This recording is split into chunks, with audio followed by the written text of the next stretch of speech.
6:45, Luis Eduardo Martínez Hidalgo. ¿Tú sientes que se ha logrado un nivel de debate, de contrastación, para que el país conozca las propuestas y las diferencias de las propuestas de lo que cada uno aspira para Venezuela como candidato presidencial? No. Y esa es una de mis grandes frustraciones en este momento. Que esta es una campaña absolutamente atípica. Bien lo dijo la conferencia episcopal cuando utilizó ese término. Pero es atípica porque no hay una campaña electoral. Hay dos campañas electorales. Y una ha arropado la otra en lo que se refiere a un planteamiento tan importante como conocer qué candidato ofrece qué. ¿Por qué digo que hay dos campañas? Porque hay una campaña presencial y hay una campaña virtual. En la virtualidad se multiplican las ofensas, los fake news, los bots.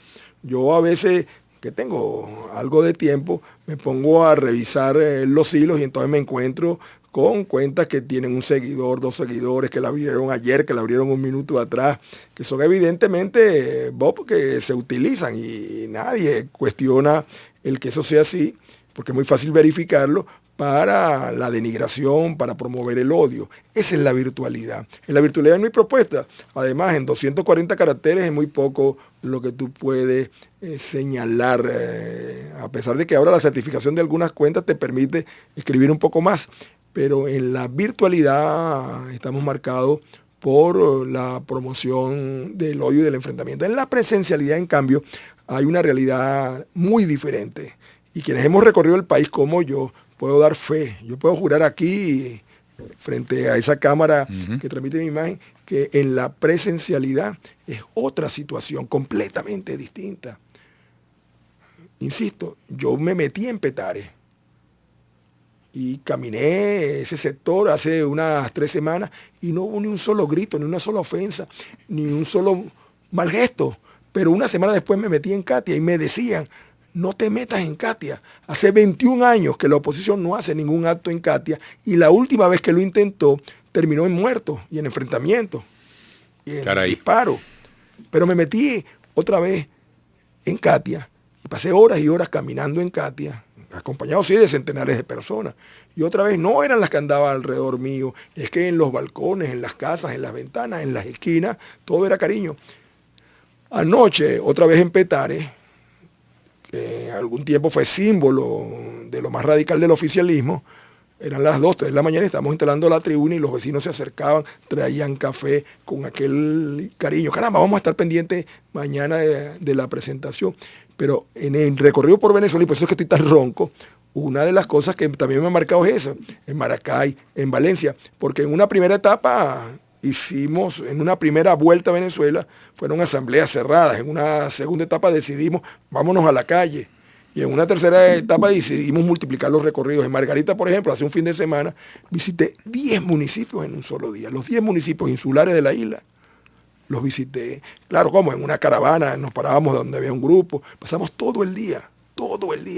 Y vuelvo a decírtelo, Eduardo. Yo no estoy diciendo que cada uno de los que me trató con cariño va a votar por mí, porque no soy tan ingenuo. Pero lo que sí es que vi un pueblo contento, disfrutando de la fiesta, llamémoslo así, como se señalaba antes, democrática. De tal manera que mi gran frustración sí es no haber podido explicar suficientemente nuestro programa, que lo consignamos en el Consejo Nacional Electoral, que lo elaboramos durante meses y que fue enriquecido con los aportes de los aliados. El programa original nuestro se denomina Por una Venezuela libre de no venezolanos, en recuerdo de lo que es el lema de la Fundación de Acción Democrática, pero luego se sumó al programa el que elaboró COPEI durante también muchos meses de trabajo, denominado Por la Venezuela Posible, y se combinaron dos modelos, el modelo de la economía humanista y el modelo de la economía social y ecológica de mercado. Hicieron perfecta simbiosis.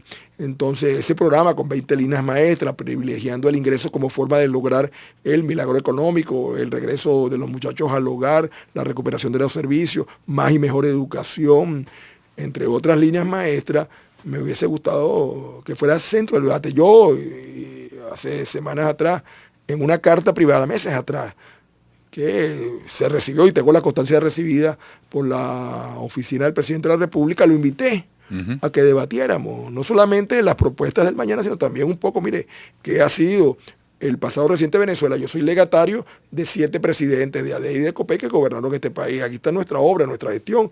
Exponga la suya y la de su antecesor. Y la respuesta fue absolutamente silencio. Y pasaba varias semanas, como no me respondía, entonces públicamente lo invité, no reté, porque no es el ambiente. Invité a que frente al país pudiéramos debatir, como se hace en cualquier país del mundo. Y la Qué cosa maravilloso fue pasando, sería, ¿no? Y no se dio, pero también privadamente invité a otros candidatos, pero vamos a debatir entre nosotros entonces para que la gente conozca nuestra propuesta. Pero no se dio, eso es lamentable, es muy lamentable. En cualquier país donde prive la procura de que el electorado se informe, los debates son parte fundamental. Entonces, claro. Te repito, la respuesta es sencilla, lo que me preguntan, no, y es triste. Ahora, Luis Eduardo Martínez Hidalgo, ¿cuál es tu gran prioridad en caso de ser presidente? Por ejemplo, ¿qué hacer para mejorar la condición socioeconómica del venezolano? Un tema que se ha convertido en una papa caliente como el ingreso, que va a la par, bueno, del esfuerzo en la necesidad de la gente por emprender. Hemos visto manifestaciones creativas del venezolano increíbles, pero eso no es suficiente. Mi prioridad, lo he dicho una y otra vez, y está en el programa de gobierno que presentamos y que hemos procurado exponer tanto como fue posible, es la recuperación de la economía con inclusión social. Es lo que hemos denominado un milagro económico, con crecimientos interanuales del PIB por lo menos el 10%, con lo cual es perfectamente posible. Bueno, porque además la economía venezolana se enanizó 82-83%, dicen los expertos, es la caída del PIB en los últimos 10 años. Por cierto, Alemania, después de la Segunda Guerra Mundial, su PIB cayó 18%. Siria, después de 10, 12, 15 años en guerra, su PIB ha caído 12%. Nosotros, nuestro país, ha sufrido el equivalente a 4 guerras mundiales en cuanto a la caída de su economía se refiere. Una verdadera tragedia.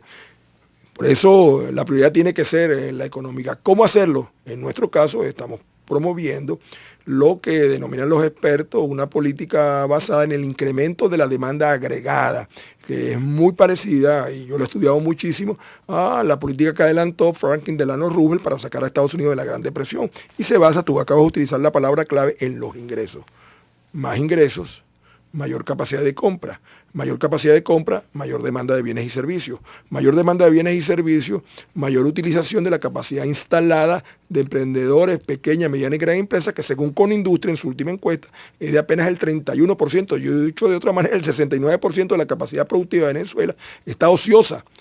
Mayor utilización de la capacidad instalada, mayor producción, mayor productividad y generación entonces de empleos de calidad, y cierras el círculo virtuoso.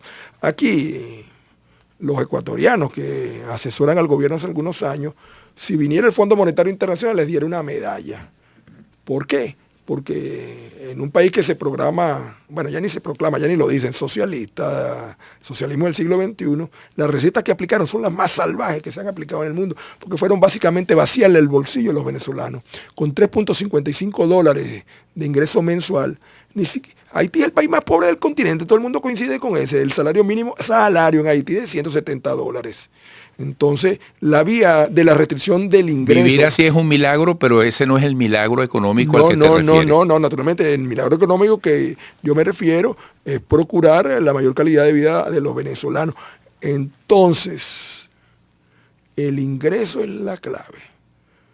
El ingreso es fundamental, no solo para mejorar la calidad de vida del venezolano, no solo es un acto de justicia social, sino que además es la única manera de garantizar que la economía venezolana se recupere de manera sostenible. No hay otra, Eduardo. Es decir, la gente estará feliz con mayores ingresos, pero también la economía se recuperará y saldremos de este atolladero.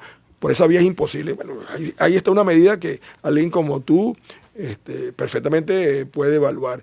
En Venezuela se acabó el financiamiento. ¿Por qué? Porque esos asesores insistieron en mantener un encaje bancario que es el más alto del mundo, muy por encima incluso el de Nicaragua, el de Cuba, para hablar de los pares, de los panas del gobierno, para no hablar de otros países. Con ese encaje bancario es imposible que haya financiamiento.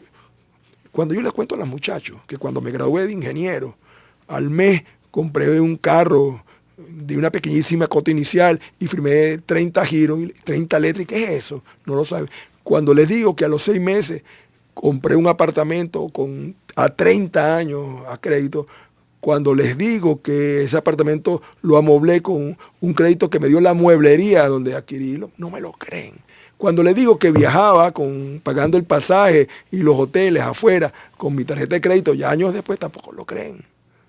O sea, les es difícil. Ayer me acompañó y lo que pasa es que uno no se percata a veces de lo tanto que ha durado esta tragedia. Ayer me acompañó en la reunión con los expertos del Centro Carter, la diputada Angelita Mayo, que es la diputada más joven de Venezuela, tiene 24 años. Y ella hizo una frase allí que me impactó. Le digo a los del Centro Carter, yo tengo 24 años. Cuando yo nací, ya el chavismo, madurismo, ahora. Le dijo ella. Le dijo ella, cuando yo nací, ya este régimen, este gobierno, para decirlo como le gusta, este modo de gobierno tenía ya un año. Yo no he conocido otra realidad. Y es una joven, te repito, impacta, que es parlamentaria, que es profesional, pero así como ella hay centenares, hay miles. Así que economía con inclusión social es mi primera prioridad. Para cerrar, uno supone que te has preparado, que has buscado asesoría. Este país necesita mucho tiempo para elevar sus capacidades económicas, para elevar las condiciones del venezolano. No, y lo he discutido largamente con consultores, amigos míos, reputados, que hacen una especie de regresión matemática y entonces señalan que para recuperar los niveles de 1998, vale decir, cuando empezó esa tragedia, algunos dicen que se necesita 30 años, algunos han dicho incluso 40 años, lo he puesto por escrito en informes que yo tengo, no, eso no es así. O sea, sí, nosotros tenemos la capacidad desde el primer día de implementar las políticas correctas, de aperturar la economía, de garantizar la inversión privada nacional e internacional, de lograr el levantamiento de las sanciones, de procurar la erradicación de las licencias de la OFAP, de hacer posible que por la vía de la multiplicación del ingreso la economía se levante. Pueden pasar pocos meses para que empecemos a crecer sostenidamente. De tal manera que yo soy un convencido de que si lo hacemos correctamente, y si cesan las disputas, si cesan las peleas. Y aquí, otra vez, a veces me pongo fastidioso. Mientras sigamos confrontando, peleando, enfrentándonos sin sentido, todo, no solamente los sectores políticos, sino a veces incluso las propias familias, va a ser mucho más difícil. Pero podemos salir adelante y podemos salir prontamente. Políticas correctas. Bueno, quizás no sea el mejor ejemplo la persona, pero recuerdo ahora mi clase de historia que Cipriano Castro decía algo así, era su consigna cuando salió de los Andes hacia Caracas. Nuevos hombres, nuevos procedimientos, nuevos ideales. Bueno, Luis Eduardo, nos toca un gran momento el próximo domingo, te deseamos mucho éxito. Aquí siempre vamos a estar de puertas abiertas para la expresión, para el aporte, para la convivencia, para darle fuerza a esos valores de la democracia que son tan importantes. Y bueno, gracias por proponerle a Venezuela, por comprometerte con Venezuela. ¿Me das un minutico más? El trabajo es arduo. Adelante. Voten, voten. Fíjense que no estoy diciendo que voten por mí. Voten quienes nos siguen en este momento, porque es votando con la mayor participación popular que vamos a legitimar un nuevo gobierno y va a tener la fuerza suficiente para sacarnos de este atolladero. Que Dios lo bendiga. Qué interesante, amén. Bueno, muchísimo éxito, Luis Eduardo Martínez Hidalgo. Muchísimas gracias. Estamos en contacto.